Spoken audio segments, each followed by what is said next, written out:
Health పాలసీపై అసెంబ్లీలో చర్చ పెట్టాలని బీజేపీ డిమాండ్ చేసింది. గ్లోబల్ సమిట్ పైన చర్చించాలని కోరింది. ప్రతి ఒక్కరూ అఖండ 2 మూవీ చూడాలన్నారు ఆ పార్టీ నేత బండి సంజయ్. ఢిల్లీలో రాష్ట్ర బీజేపీ చీఫ్ జాతీయ కార్యనిర్వాహక అధ్యక్షుడిని కలిశారు. రాష్ట్రంలోని రాజకీయ పరిస్థితులు, పార్టీ గురించి వివరించారు. హెల్త్ పాలసీపై అసెంబ్లీలో ఎందుకు చర్చ పెట్టరని ప్రశ్నించారు బీజేఎల్పీ నేత ఏలటి మహేశ్వర్ రెడ్డి.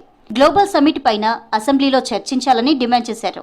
లక్షల కోట్ల పెట్టుబడులు ఎక్కడ పోయాయని ప్రశ్నించారు.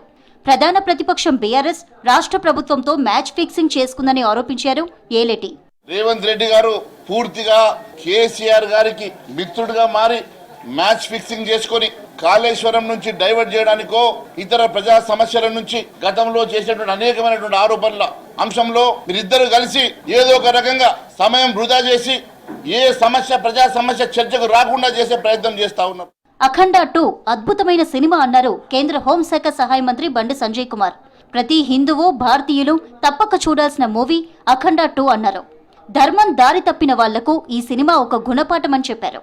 హైదరాబాద్ బంజారా హిల్స్ లోని ప్రసాద్ ల్యాబ్స్ లో డైరెక్టర్ బోయపాటితో కలిసి అఖండ 2 సినిమాను చూశారు బండి సంజయ్.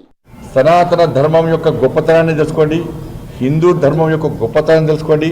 అటు ఇటు దారి తప్పిన అందరూ కూడా తిరిగి ఈ హిందూ ధర్మం గురువు కిందికి రావాల్సిందిగా, ఈ అఖండ మూవీ చూడాల్సిందిగా మీ అందరికీ విజ్ఞప్తి చేస్తూ తప్పకుండా ప్రతి ఒక్కరు చూడండి, అందరు చూడాల్సిన మూవీ. ఢిల్లీలో బీజేపీ జాతీయ కార్యనిర్వాహక అధ్యక్షుడు నితిన్ నబీన్ సిన్హాను మర్యాదపూర్వకంగా కలిశారు Telangana BJP state chief Ramachandra Rao. రాష్ట్రంలో బీజేపీ బలోపేతం, ప్రస్తుత రాజకీయ పరిస్థితులు, రాబోయే రోజుల్లో చేపట్టబోయే కార్యక్రమాల గురించి నితిన్ నబీన్ కు వివరించారు రామచంద్రరావు. హైదరాబాద్ వరల్డ్ క్లాస్, రాజకీయ నేతలు థర్డ్ క్లాస్ భాష వాడుతున్నారని ఫైర్ అయ్యారు బీజేపీ ఎమ్మెల్యేలు. మాజీ సీఎం కేసీఆర్ నుంచి సీఎం రేవంత్ వరకు ఇదే భాష వాడుతున్నారని చెప్పారు. ప్రజా సమస్యలపై ప్రభుత్వం సభలో చర్చించేందుకు సిద్ధంగా లేదన్నారు. రెండు పార్టీల తీరును సభలో ఎండగడతామన్నారు కమలం లీడర్స్.